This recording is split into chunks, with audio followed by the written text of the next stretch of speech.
बिस्मिल्लाहिर्रहमानिर्रहीम।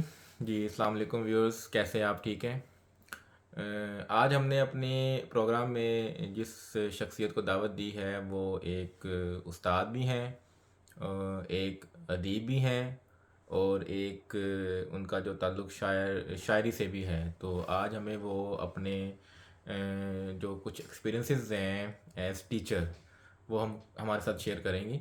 तो जी अस्सलाम वालेकुम जी। वालेकुम अस्सलाम। कैसी हैं आप? ठीक है बिस्मिल्लाहिर्रहमानिर्रहीम। जी अल्हम्दुलिल्लाह मैं खैरियत से हूँ।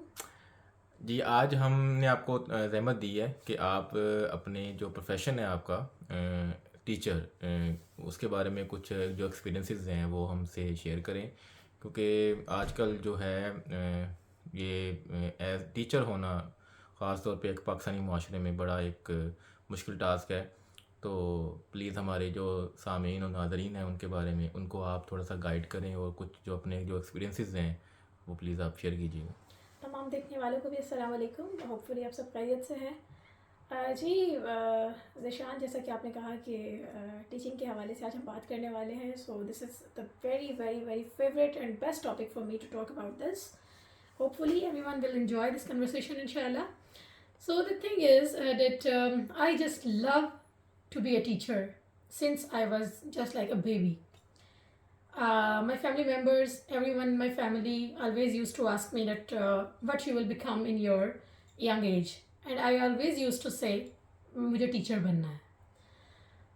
अब एक उस्ताद के क्या किरदार है बच्चे की तरबियत में हमारे माशरे के हवाले से, and being a Muslim as well.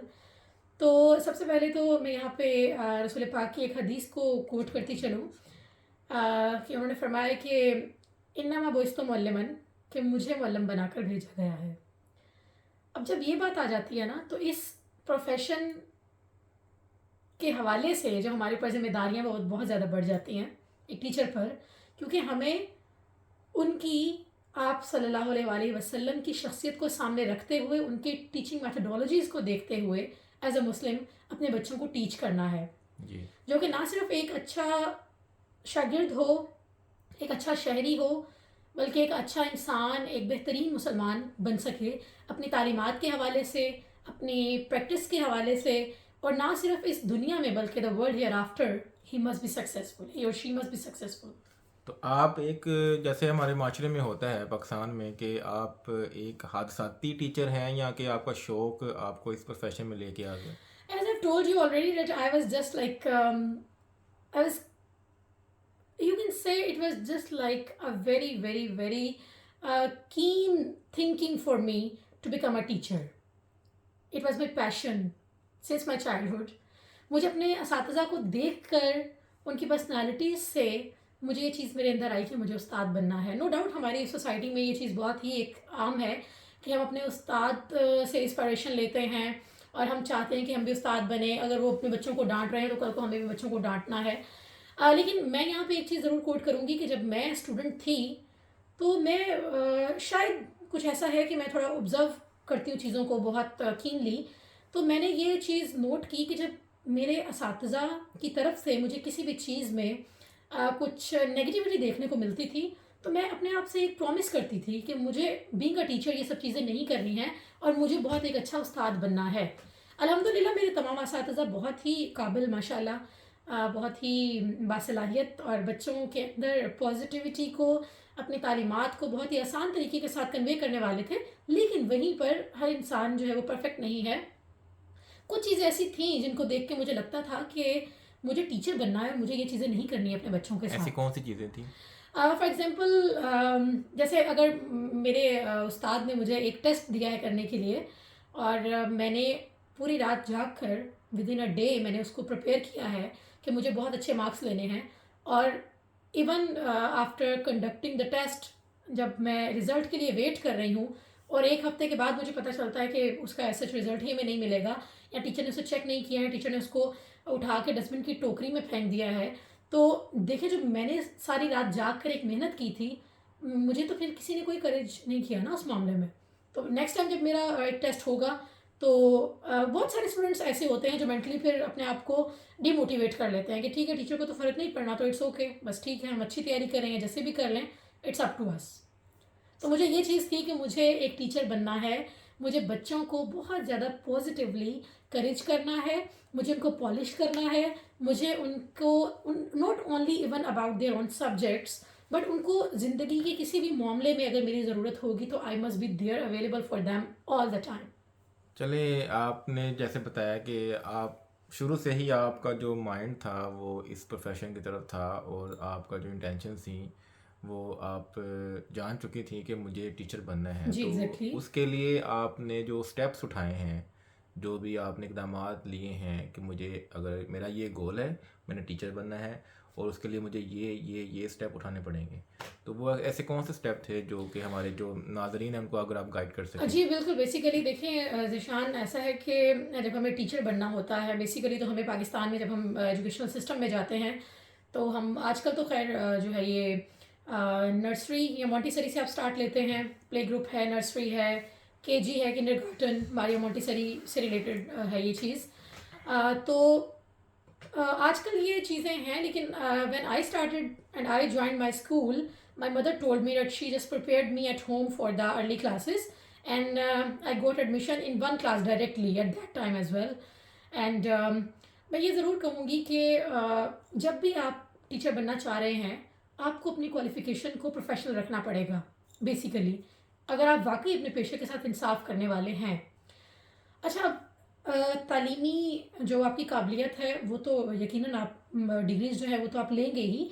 सबसे पहले अगर आप टीचर बनना चाह रहे हैं, you must be kind, you must be very fresh all the time. Even if you have a lot of problems in your life, you shouldn't show them to anyone else, especially to your students. अच्छा, अभी आपने मुझसे पहले एक सवाल किया था कि आपको कौन कौन से मसाइल ऐसे रहे जिनकी वजह से आपने ये डिसीजन लिया। जी। तो उसमें से एक मसला मैं अभी यहाँ पे अगेन उसे जो है वो कोट करूँगी कि एक टीचर को अपनी ज़ाती ज़िंदगी के जो भी असरात हैं वो अपने बच्चे के सामने एक्सप्रेस नहीं करने चाहिए। Either she is a female person और अ मेल पर्सन, बिकॉज ऐसा क्या होता है कि बच्चों की पर्सनैलिटी पूरी तरह से डिस्ट्रॉय हो जाती है टीचर के किसी एक वर्ड या एक सेंटेंस से भी। जी। क्योंकि टीचर हमारे लिए बीइंग अ मुस्लिम भी अगर हम देखते हैं तो रूहानी माँ या बाप का दर्जा रखता है। जी। और यहाँ तक मैंने तो देखा है, क्योंकि मैं खुद इस प्रोफेशन से बिलोंग करती हूँ अल्हम्दुलिल्लाह, टीचर्स की बात को बच्चे माँ बाप की बात से ज़्यादा जो है वो प्रेफर करते हैं। नहीं, ये चीज़ जो है ये तो टीचर बनने के बाद की जो है ना स्टेज है। मैं बात कर रहा हूँ इससे पहले की, कि अगर आपने फॉर एग्जांपल आपने मुझे बताया कि जी मुझे शौक़ था, तो हमारे माशरे में नॉर्मली शौकिया तो कोई भी नहीं बनता ना, कोई किसी भी प्रोफेशन में शौकिया तौर पे नहीं जाता। अगर कोई बंदा, क्योंकि बचपन में सिखाया जाता है कि जी हमारा जो ये बेटा है या बेटी है ये एमबीबीएस करेगी, या ये इंजीनियरिंग में जाएगा, या ये किसी स्पेसिफिक जो है वो एक कोर्स में जाएगा। अच्छा। तो आप अभी स्टूडेंट हैं, अगर आप लेट्स सपोज अगर आप एफएससी में अभी इंटर में हैं, इंटरमीडिएट में हैं, तो आपके अंदर एक चीज़ है कि मुझे टीचिंग करनी है, तब आप अपने पेरेंट्स को, अपने आप को, पेरेंट्स से पहले अपने आप को कैसे मनाएंगे इस प्रोफेशन में जाने के लिए? और अगर अपने आप को मना लिया है, फिर अपने पेरेंट्स को, अपने फ्रेंड सर्कल को, जब आप देखते हैं कि मेरा जो फ्रेंड सर्कल है वो कोई एमबीबीएस में जा रहा है, या कोई इंजीनियरिंग में जा रहा है, या कोई अच्छी फील्ड में जा रहा है, तो उन सब चीज़ों के होते हुए आप कैसे मैनेज करते हैं कि आप अपने आप को तैयार करते हैं, अपनी फैमिली को, कि मैं इस प्रोफेशन में जाना चाह रही हूँ? अच्छा देखिए ज़िशान, इस तरह से है कि सबसे पहले तो मैं यहाँ पे ये चीज़ से आपसे बिल्कुल एग्री नहीं करूँगी कि पेरेंट्स को हमें एग्री करना है। देखिए, हमारे माशरे में नो डाउट कि बच्चों को एक जो है वो फोर्स कर दिया जाता है, बचपन से उनके जहन में एक बात डाल दी जाती है कि तुम्हें इंजीनियर बनना है, तुम्हें डॉक्टर बनना है, या हमारा ख्वाब है कि तुम्हें लॉयर बनना है। देखिए, बच्चों को किसी भी मामले में specially about their subject selection force नहीं करना चाहिए। उनकी जो भी चॉइस है, वो जो भी बनना चाहते हैं, उनको एक आपको फ्री हैंड देना चाहिए। आपको फोर्स किया गया था? No, not really, because I was very clear कि मुझे टीचर ही बनना है। और इवन मेरे कुछ टीचर्स ने, जब मैंने बैचलर्स कंप्लीट किया तो इंग्लिश में कुछ अच्छे मार्क्स आ गए मेरे पंजाब यूनिवर्सिटी की तरफ से, तो मुझे ये मेरे कुछ टीचर्स ने कहा कि भाई तुम बहुत अच्छा जो है वो चल सकती हो, तुम सीएसएस की तैयारी कर लो, या एम इंग्लिश कर लो, या किसी और फील्ड में जाओ, तो मतलब तुम बहुत ही एक काबिल बच्ची हो, ये मेरे साथ के अल्फाज थे।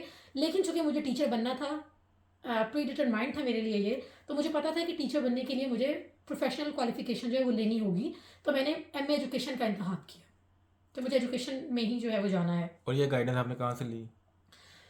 देखिए, इस तरह से है कि क्योंकि मेरे नॉर्मली मैं इसलिए आपसे ये सवाल कर रहा हूँ क्योंकि नॉर्मली इंटरमीडिएट में बच्चों को नहीं पता होता कि एमबीबीएस जो है वो मेडिकल के बाद होता है, एफएससी के बाद, या हमने एफएससी के बाद किस प्रोफेशन में जाना है। वो तो नंबर बेस पे जो है वो अपना प्रोफेशन चूज़ करते हैं। अगर मेडिकल में है तो मेडिकल में मार्क्स बहुत ज़्यादा अच्छे आ गए हैं तो फिर एमबीबीएस में जाएंगे, अदरवाइज डीवीएम है या कोई भी और मेडिकल की फील्ड। अगर आप इंजीनियरिंग प्री इंजीनियरिंग में हैं तो वो सारा सिस्टम नंबर बेस पे होता है। कोई इंसान की अपनी कोई तख्लीकी बात नहीं होती बच्चे की, या कोई अपना उसका कोई आइडिया नहीं होता, अपना कोई एम नहीं होता। वो सिर्फ अगर कोई प्रोफेशन चूज़ करता है तो वो नंबर बेस पे करता है। आपके अंदर ये बात कैसे आई और आपको कैसे पता था इन सब चीज़ों का कि मुझे एक तो टीचर बनना है? चलो वो तो आपके अंदर की आवाज़ आ गई, लेकिन आपको ये कैसे पता था कि मुझे अगर टीचर बनना है तो मुझे एम एजुकेशन करना पड़ेगा, या मुझे ये फील्ड या ये कॉलेज या ये यूनिवर्सिटी चूज़ करनी जाना पड़ेगा, उसमें एडमिशन लेना पड़ेगा? ये आपको कैसे पता था? क्योंकि मेरा पैशन था कि मुझे टीचर बनना है, मैंने इसके बारे में सारी इन्फॉर्मेशन जो है वो खुद कलेक्ट की। Even my father guided me a lot, my mother guided me a lot. मेरी मदर भी जो है वो टीचर रह चुकी हैं। जी। और जो मेरे फादर हैं अल्हम्दुलिल्लाह, उन्होंने भी मुझे मेरे तालीमी मराहिल में बहुत ज़्यादा मेरा साथ दिया। जी। तो देखिए, जब सबसे पहली वही बात है कि अगर किसी चीज़ से रिलेटेड आपके अंदर पैशन है हम्म। तो आप पहले तो उसी को गेट कर लेते हैं। हम्म। लेकिन जैसे कि आप कह रहे हैं कि मार्क्स का इशू आ जाता है, आप बहुत काबिल हैं। सबसे पहले तो ये कि हमारे पाकिस्तानी तालीमी निज़ाम में अगर मैं कभी कोई रोल प्ले करूँगी तो मैं ये मार्क्स सिस्टम जो है इसको ख़त्म करूँगी। बहुत से ऐसे ज़हीन बच्चों को मैंने देखा है कि उनकी तख्लीकी सलाहियतें कहीं अरूज पर होती हैं, जी। लेकिन उनके जो मार्क्स हैं उनमें कमी बेशी की वजह से वो आप ये कह लें कि बहुत ही किसी ओड बिजनेस या ओड जॉब की तरफ चले जाते हैं।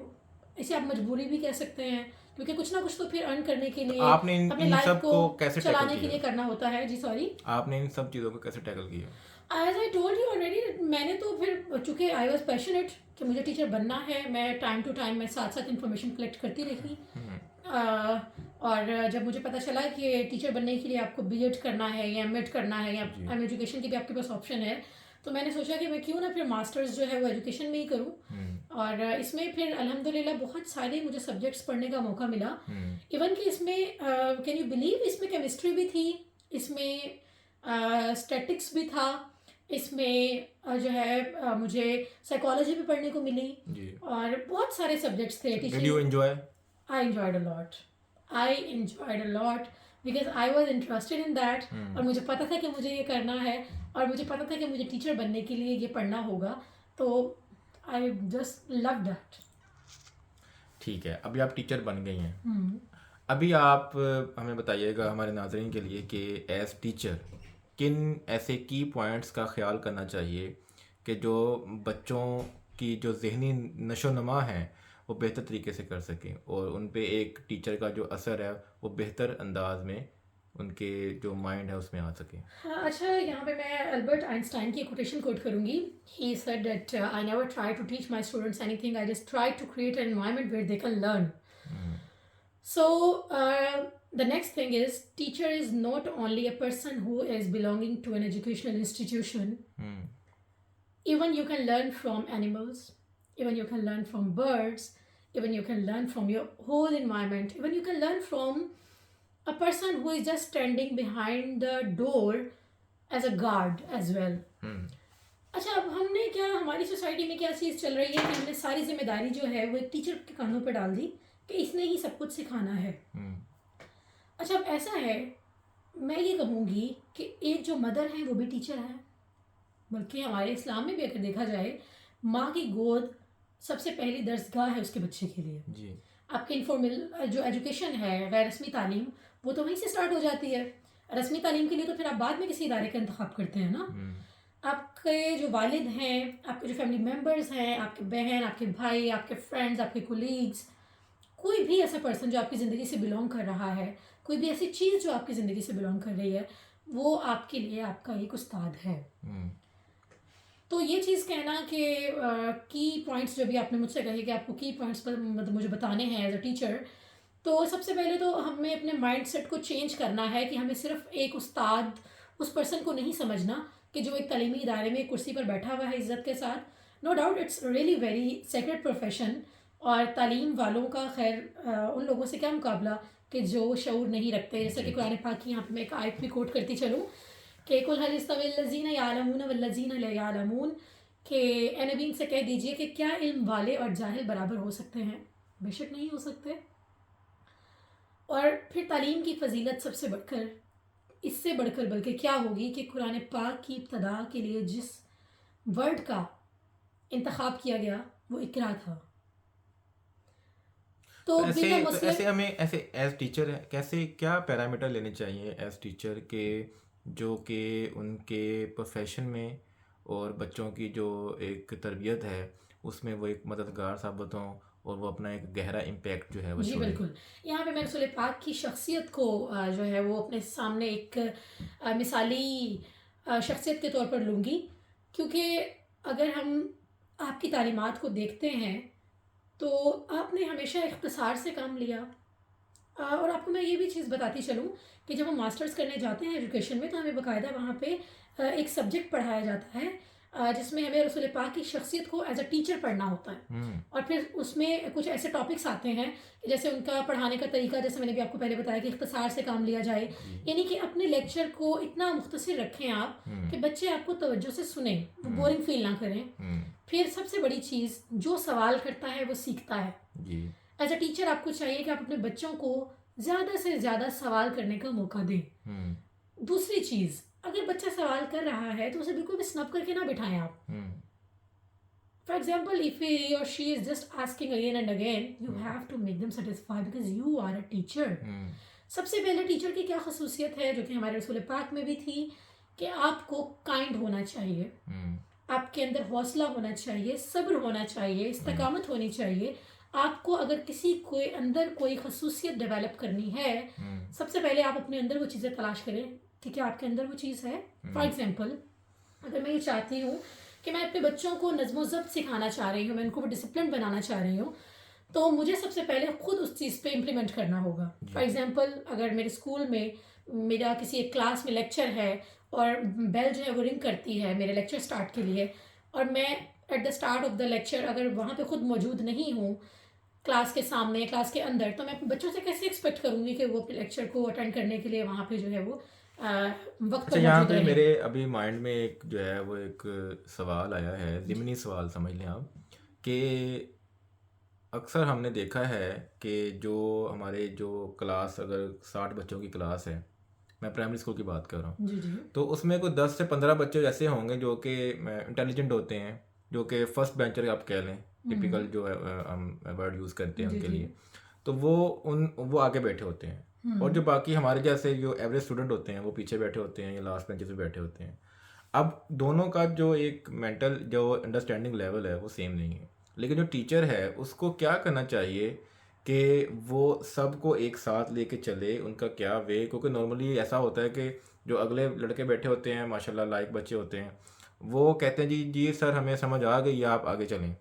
तो टीचर जो है वो उन बच्चों को साथ लेके चलता है जो फ्रंट बैठे हुए हैं, लेकिन जो पीछे बैठे हुए हैं उनको साथ लेके, नॉर्मली ये हालात हैं पाकिस्तानी। देखिए, बेहतरीन उस्ताद वही है जो अपनी क्लास के हर बच्चे को उतना ही अहम समझे, चाहे वो तालीम में बहुत आगे है, समझने में बहुत आगे है, चाहे उसका मेंटल लेवल जो है वो एवरेज है, जी ये चाहे हमें बिलो पता है, एवरेज है। ये बिल्कुल आप जो बात करने जा रही है हमें पता है, लेकिन उस्ताद को करना क्या चाहिए, क्या तरीका अडॉप्ट करना चाहिए कि वो देखिए उनको साथ इसमें, लेके जी चले। जी exactly, I have just gotten your point. सबसे पहले तो ये जो बात आपने कही कि बच्चे जो हैं वो कुछ अच्छे बच्चे, अच्छे in the sense like in your point of view अच्छे, कि बच्चे तो सभी अच्छे होते हैं, लेकिन जो जीनियस बच्चे हैं जी। अगर वो आगे बैठ रहे हैं तो ये टीचर का जो है एक रॉन्ग इम्पैक्ट है। मैं एज अ टीचर क्या करती हूँ कि मैंने डेली बेसिस पे बच्चों की डिफरेंट सीट्स जो हैं वो रखी हुई होती हैं, अच्छा, एग्जैक्टली मुझे ये चीज़ नहीं चाहिए क्योंकि कि हमारे था ये एक कि सेम। हमारे ये था कि उन्होंने मिड टर्म लेने, मिड टर्म में उनकी पोजीशन बच्चों की आएंगी मार्क्स के हिसाब से, उस हिसाब से उनका रोल नंबर बनने हैं नो और दिस रोल इज, नंबर के हिसाब से उनकी सीटिंग जो है अरेंजमेंट होती है देखिए सारी। इसीलिए सॉरी टू से, लेकिन मैं अपने एजुकेशनल सिस्टम की कुछ चीज़ों में जो है वो मैं उनसे सेटिस्फाई नहीं हूँ, और अगर कभी इंशाल्लाह मुझे मौका मिलता है तो मैं इन चीज़ों को ख़त्म करने में अपना किरदार ज़रूर अदा करूँगी। आप क्या करती हैं इस मैं इस सिलसिले में ये करती हूँ कि मैंने कभी भी किसी एक बच्चे को इस तरह से अप्रिशिएट नहीं किया कि वो मेरी गुड लिस्ट में हो और बाकी बच्चे ये फील करें कि मैम की नज़र में तो बस यही बच्चा है, और जब इसी ने सब कुछ करना है तो वाई आस। देखिए, अगर एक बच्चा जो है वो रोज सबक याद नहीं कर रहा तो वो टीचर की जो है ऑटोमेटिकली बैड लिस्ट में आ गया। नहीं, वो बैड लिस्ट में, दिस इज द पॉइंट ना, यही तो आपको सब्र का मुजाहरा करना है और उसको उसके अंदर एक शौक लाना है कि वो सबक याद करके आए। आप उसे कैसे? प्यार से डील करें, आप उसे टैकल करें, आप उसके साथ एक थोड़ा सा स्पेयर टाइम स्पेंड करें, उसके पास बैठे उसे पूछें, उसका बैकग्राउंड देखें। देखिए बच्चे की ज़िंदगी में क्या कुछ चल रहा है, ये एक टीचर की जिम्मेदारी है पूरी तरह से कि वो उससे अवेयर रहे। उस्ताद सिर्फ ये नहीं है कि वो क्लास में आया, उसने 2-4 लेक्चर दिए, बच्चे ने सबक सुनाया, अप्रिशिएट कर दिया, नहीं सुनाया, डांट दिया एंड अल्लाह हाफिज। नो, आपकी बात का नॉट एट मतलब ऑल। ये है कि वो बच्चे को साइड पे टीचर, बिठा के पूछे, बेटा आपकी ज़िंदगी में क्या मसाइल हैं, आपकी एग्जैक्टली, दोस्तें जो हैं दोस्तों एग्जैक्टली। के साथ, अगर आप साइकोलॉजी इज इट पढ़ें, possible? This is really possible, it happens with me as well and I am doing this all. Hmm. मैं अपने बच्चों के लिए, उनकी काउंसलिंग के लिए स्पेयर टाइम जो है वो अपना जो है वो मैनेज करती हूँ। चाहे आप डेली बेसिस पे कर लें, आप डेली बेसिस पे, फॉर एग्जांपल अगर आप ये कहें, अभी आप मुझे अगर गवर्नमेंट स्कूल की आप एग्जांपल दे दें जी। कि वहाँ तो हंड्रेड्स में बच्चे होते हैं तो कैसे पॉसिबल है। देखिए आप वीकली जो है वो डिवाइड कर लें बच्चों को, अपना टाइम को डिवाइड कर लें। आप 10 मिनट्स एक बच्चे के लिए रखें, 10 मिनट्स एक बच्चे के लिए रखें।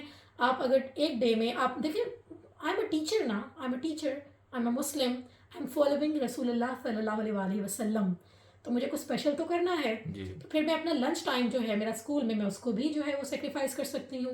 मैं अपने किसी स्पेयर लेसन में, जो कि मेरा फ्री एक लेसन है, लेक्चर है, मैं उसमें बच्चों के साथ स्पेशल टाइम स्पेंड कर सकती हूँ एंड आई एम डूइंग। ये वही बात आ जाती है शान कि अगर आपके अंदर स्पिरिट है and if you are loving your profession then you can do each and everything.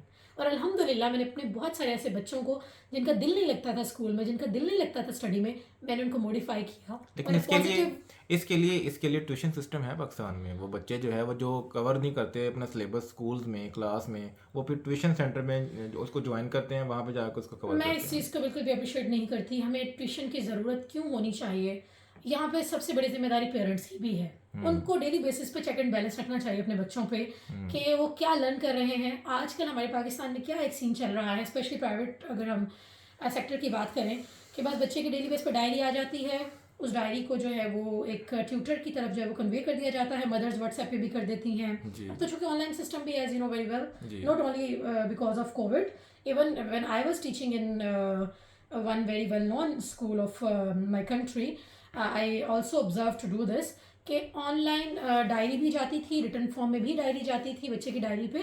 तो जो ऑनलाइन डायरी है जी वो क्यों है? क्योंकि मदर्स ने क्या करना है कि जी हम लोग जो है वो जॉब होल्डर्स हैं, we have no time, we have to send it to the tutor and then she or he will be responsible for the completion of diary or the homework or each and everything or test whatever. तो ये चीज़ सबसे पहले कि अगर हम अपने बच्चे की तरबियत में एज अ पेरेंट्स कोई रोल प्ले नहीं करेंगे तो फिर टीचर क्या है? नो डाउट टीचर जो है उसकी अजमत, देखिए, जो ट्यूशन उसकी सेंटर में हैं वो भी टीचर ही हैं, वो भी काउंसलिंग करते हैं। ऑल्दो वो फीस थोड़ी सी एक्स्ट्रा चार्ज करते हैं, लेकिन वो काउंसलिंग भी करते हैं। वो अपने जो बच्चे होते हैं उनका जो सिलेबस कवर नहीं हो पा रहा स्कूल्स में क्लास में, वो फिर ट्यूशन सेंटर में कवर करते हैं। तो देखिए आप जो बात कर रहे हैं इसीलिए वो तो तो ट्यूशन मैं, सेंटर में काम हो रहा है। लेकिन नहीं बिल्कुल भी नहीं हो रहा तो what is the Nazir difference Khan. हम बिटवीन नहीं, द ट्यूशन सेंटर में क्या हो रहा है?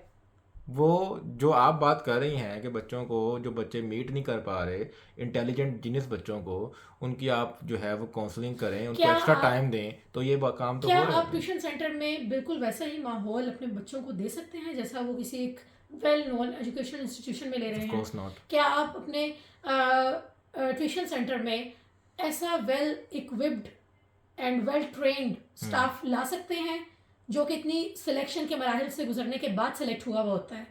क्या आप अपने ट्यूशन सेंटर में इस तरह का स्टाफ दे सकते हैं? Of course not. क्या आपके ट्यूशन सेंटर में आपने बाकायदा साइकोलॉजिस्ट को बच्चों की काउंसलिंग के लिए बिठाया हुआ है? Of course not. क्या आपके ट्यूशन सेंटर के जो लोग हैं उनको day to day modern technologies से अवेयर करवाया जा रहा है? Of course not. क्या उनको day by day gradually different workshops जो हैं डिफरेंट टीचिंग मेथडोलॉजीज़ को लेके करवाई जा रही हैं, डिफरेंट पेडागोजीज़ को लेके करवाई जा रही हैं, of course not, then how can you say that the same things are going to be happen in the same situation? This is the point actually. If a teacher is doing his or her job honestly, there will be no need of tuition center, and parents should just consider this very nicely, very clearly, that if they are going to play their own role in this whole situation, there shouldn't be any kind of need for tuitions. अब मैं tuitions के against ये नहीं कहूँगी मैं कि बिल्कुल ख़त्म हो जानी चाहिए, नो डाउट अगर कोई थोड़ी बहुत जेन्युइन केसेस हैं वहाँ पे आप अपने बच्चों को भेज सकते हैं। मैं इसको बिल्कुल भी जो है वो आप कह लेंगे इसके नेगेटिव इम्पैक्ट पे नहीं जाऊँगी, बहुत सारी पॉजिटिविटीज़ भी होंगी यकीनन, लेकिन हम सिर्फ ट्यूशन सेंटर पे और सिर्फ स्कूल पे सिर्फ एक उस्ताद पे सारी जिम्मेदारी नहीं डाल सकते हैं। Being a parent, being a mother, मैं खुद भी इस चीज़ की जिम्मेदारी लूँगी कि मुझे देखना है कि मेरे बच्चे को अगर आज ये काम मिला है तो उसने कितना इसको लर्न किया, अगर इसने नहीं किया व्हाट इज़ द रीज़न, उसके स्कूल में क्या एनवायरनमेंट चल रहा है, उसके क्या सर्कमस्टांसेस हैं, बच्चे की अब देखिए मैं टीचर हूँ, that's why I know, I have just read psychology as well, कि बच्चे की एज, उसका एप्टीट्यूड, उसका एटीट्यूड, उसके अकॉर्डिंग मुझे उसे लेके चलना है। अगर मैंने प्रोफेशनल एजुकेशन ली हुई है टीचिंग के हवाले से, जैसे कि अच्छा एक और चीज़ यहाँ पे मैं आपसे शेयर करूँ कि आजकल हमारे गली मोहल्लों में बहुत सारे स्कूल्स हैं और वहाँ पे क्या हो रहा है कि हम बहुत ही कम तालीम याफ्ता लोगों को, बिल्कुल अनप्रोफेशनल लोगों को जो है वो लाके उस्ताद की सीट पे बिठा देते हैं। Like engineers. No I can not say this even. मेरे काफ़ी क्लास फेलोज हैं जो कि टीचर हैं, टीचिंग कर रहे हैं, पढ़ी उन्होंने इंजीनियरिंग है लेकिन वो कर टीचिंग रहे हैं, तो ये क्या ये कॉम्बिनेशन मुझे समझ नहीं आया अभी तक। देखिए basically a teacher is the person who is teaching all the subject. Engineer को भी एक उस्ताद की ज़रूरत है, डॉक्टर को भी एक उस्ताद की ज़रूरत है, अगर कोई लॉयर बन रहा है तो उसको भी एक उस्ताद की ज़रूरत है, अगर कोई कारपेंटर बन रहा है उसको भी एक उस्ताद की ज़रूरत है। दुनिया की किसी भी फील्ड में आप चले जाएं, लेकिन सबसे पहला बुनियादी पेशा कौन सा होगा? एक उस्ताद। लेकिन इंजीनियर, उस्ताद ही आपको सब कुछ सिखा रहा है। इंजीनियरिंग के बाद टीचिंग करना ये मुझे समझ नहीं। मैं आपकी बात बिल्कुल समझ चुकी हूँ ज़शान। देखिए मेरी बात सुने, अगर जिस तरह आपका खैर क्वेश्चन कुछ इस हद तक मैं समझ रही हूँ कि जो इंसान लाइक इंजीनियर नहीं बन सका, वो बनना चाह रहा था लेकिन शायद वो कंप्लीशन नहीं कर सका अपने गोल को, तो वो जो है टीचर बन गया। देखिए इंजीनियर बनते हुए भी वैसे तो आपने तालीम ली भी होती है ना, बन चुके हैं इंजीनियर्स बन चुके हैं, लेकिन ऑफ कोर्स आपको पता होगा कि जॉब्स अगर उनको नहीं मिली तो वैकेंसीज आई हैं, अप्लाई किया, टीचर बन गए वो। तो क्या उनको वो प्रॉब्लम्स फेस नहीं हो रही करनी पड़ रही होंगी जो कि हमारे जो गवर्नमेंट के टीचर्स होते हैं उनको होती हैं? एग्जैक्टली यहाँ पे मैं बिल्कुल आपकी बात से कुछ हद तक सहमत हूँ कि जो एक प्रोफेशनल टीचर होगा जिसने बहुत सारी वर्कशॉप्स अटेंड की हुई हैं, प्रोफेशनल क्वालिफिकेशन ली हुई है अपने सब्जेक्ट से रिलेटेड, अपने एक कह लें कि अपने प्रोफेशन से रिलेटेड, उसमें और एक उस उस्ताद में जो कि उस फील्ड से ही रिलेट नहीं कर रहा, यकीनन डिफरेंस होगा। लेकिन यहाँ पे भी एक चीज़ ये है ज़शान कि बहुत सारे ऐसे इदारे हैं जो मुख्तलिफ सब्जेक्ट से आने वाले लोगों को, कैंडिडेट्स को बाकायदा डिफरेंट जो प्रोफेशनल वर्कशॉप्स हैं वो अटेंड कराते हैं। अच्छा। जैसा कि मैं खुद जो है वो वर्कशॉप्स अटेंड कर चुकी हूँ और उनका हिस्सा भी रह चुकी हूँ, कुछ लोगों को खुद गाइड भी किया है जो हमारे साथ हमारे अंडर आके काम कर रहे थे, तो हम भी उनको वर्कशॉप जो है वो देते रहे हैं। तो इस तरह से है कि हम ये नहीं कह सकते कि आप इंजीनियर बनने के बाद टीचिंग की तरफ नहीं आ सकते, आप बिल्कुल आ सकते हैं, but again the thing is कि आपको अपने प्रोफेशन से रिलेटेड अगर इंसाफ करना है तो फिर आपको उसके जो प्रोज एंड कॉन्स हैं, जो उनकी बेस है, जो उनका जो भी उनके सक्सेसफुल की पॉइंट्स हैं, आपको उनको समझना होगा। उनको बगैर समझे आप एक अच्छे उस्ताद नहीं बन सकते। चले हम आगे बढ़ते हैं कि अदब, एक किसी भी टीचर के लिए अदब कितना इम्पोर्टेंट है? अदब का क्या रोल है किसी भी टीचर की ज़िंदगी में या उसकी टीचिंग में, स्पेशली पाकिस्तानी अदब जो है, बिल्कुल बरसगीर का जो अदब है? देखिए ज़शान, अदब जो है वो इंसान की पूरी शख्सियत को बनाने या बिगाड़ने में बहुत अहम किरदार अदा करता है। एक उस्ताद को अदब से लगाव होना बहुत ज़रूरी है, क्योंकि अगर उसका अदब से लगाव होगा तो वो बच्चों में ये चीज़ जो है वो ट्रांसफ़र कर सकता है, चाहे वो उर्दू अदब हो, चाहे वो आप इंग्लिश लिटरेचर को देख लें, चाहे वो किसी भी सब्जेक्ट से रिलेट कर लें आप।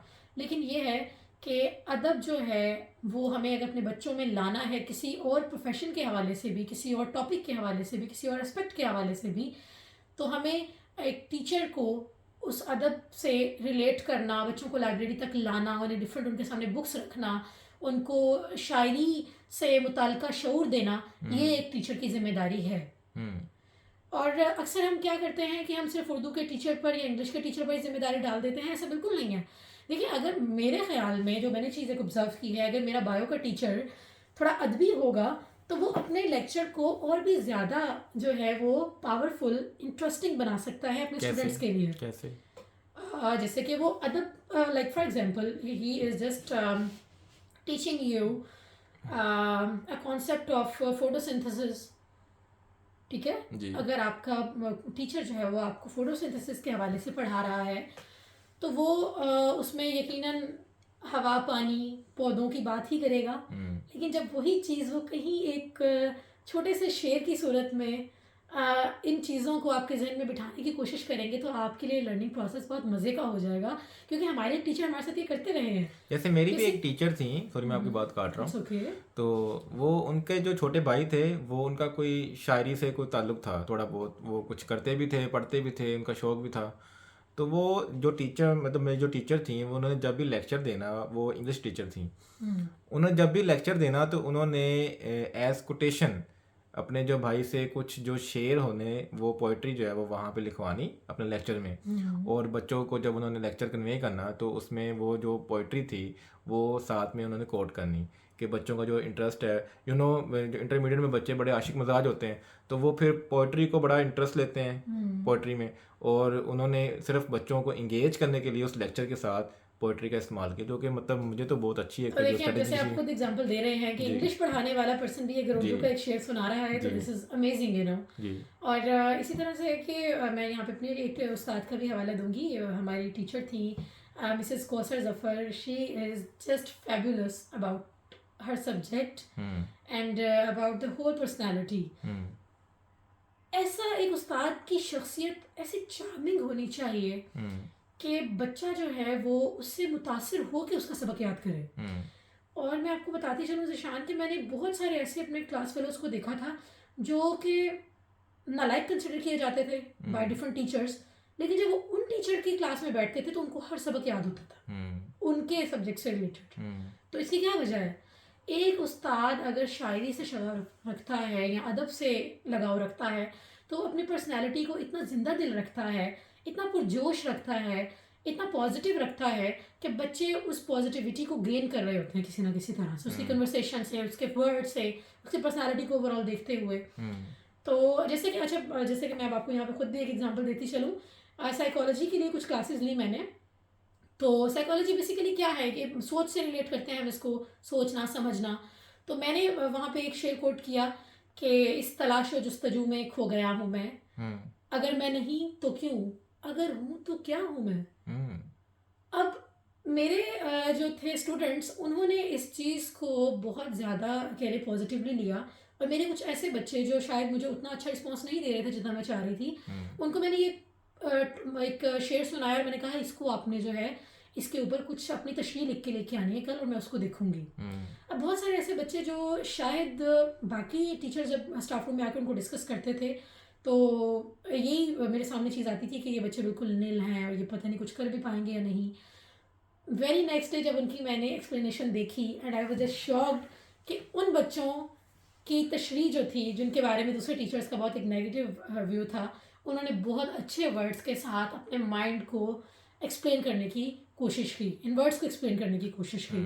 तो सबसे पहले तो ये कि एक टीचर को कभी भी ये नहीं कहना चाहिए कि ये बच्चा तो कुछ कर ही नहीं सकता। जब आप ये बात कर देते हैं ना, तो ना सिर्फ आप उस बच्चे को बल्कि उसके पेरेंट्स को, उसके पीछे जितने भी लोग होते हैं, आप उन सबको एक तरह से आधा ख़त्म कर देते हैं। देखिए, मुझे तो ये बहुत सुनना पड़ा है। ये बहुत गलत चीज़ है, ये बिल्कुल भी नहीं होनी चाहिए। अगर कोई बच्चा कुछ नहीं कर रहा है या उस तरह से नहीं कर रहा है जिस तरह से आप चाह रहे हैं, तो आप अपना मेथड चेंज करके देखें। एक्चुअली देखें, ये जो आपने बात की है ना, कि ये बात नहीं होती कि बच्चा कुछ कर नहीं रहा, बच्चा कर रहा होता है, लेकिन वो जो उसके पेरेंट्स होते हैं, जो टीचर होते हैं, वो उनके मुताबिक नहीं कर रहा होता। तो वो फिर लेकिन वो बात ये सुनाते हैं उनको, जी तुम कुछ नहीं कर रहे, तुम तो नालायक हो, तुम बहुत सारी बातें। तो ये काफ़ी मेरे मुझे लगता है काफ़ी इम्पैक्ट बच्चे की जो पर्सनैलिटी है उसमें डालता है। जी, एग्ज़ैक्टली बिल्कुल ऐसे ही है।